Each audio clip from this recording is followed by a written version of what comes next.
Alright, next team up is Stu with Joe Buck yourself. He didn't keep anybody. He grabbed DeAndre Hopkins in the first round.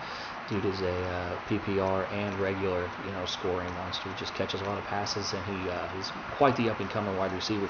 I expect him to possibly be your keeper for a few years. That is, if Le'Veon Bell falls off.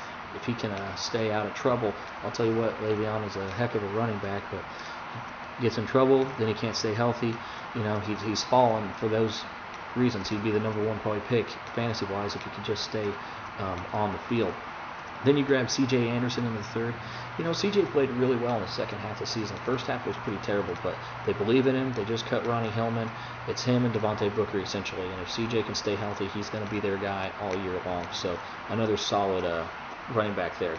Then you got Julian Edelman and Eric Decker. So that gives you Hopkins, Decker, and Edelman. That's a pretty solid threesome of wide receivers. With Edelman, he's going to catch a lot of balls. And Decker had quite a resurgence with Fitzpatrick. They got him back, and I can only expect that, him to do just as well. Maybe not as many touchdowns as he got last year, but I think he'll still have the yardage, which is going to be pretty solid. Then we start looking at some of your backup players for those positions. You got Ryan Matthews and Derrick Henry on the running backs, and even James Whitelaid, who's going to catch a lot of balls in that offense. Derrick Henry looks like a monster, and from where you drafted him at, he could be the steal of this draft. I mean, he is running over people, around people. It is preseason, but I'll tell you what, he is going to get the goal line carries there. I think that Murray is going to hurt some of that, but I think that Derrick Henry is going to have great yardage this year, and honestly might end up starting for you over C.J. Anderson or even Le'Veon Bell, depending on how healthy he can stay. Backup wide receiver-wise, you got Michael Floyd, you got Stephon Diggs, and Victor Cruz, who Victor Cruz is going to play at the start of the season. I mean, I get the risk. It's, third to last round. It's worth a shot, because if he's anything close to what he used to be, he's going to be a heck of a player and probably a guy that you can rotate in there. Now, as far as tight end goes, you have Jimmy Graham, and that's it. That's going to be an issue because he's not playing week 1, and you don't have anybody else.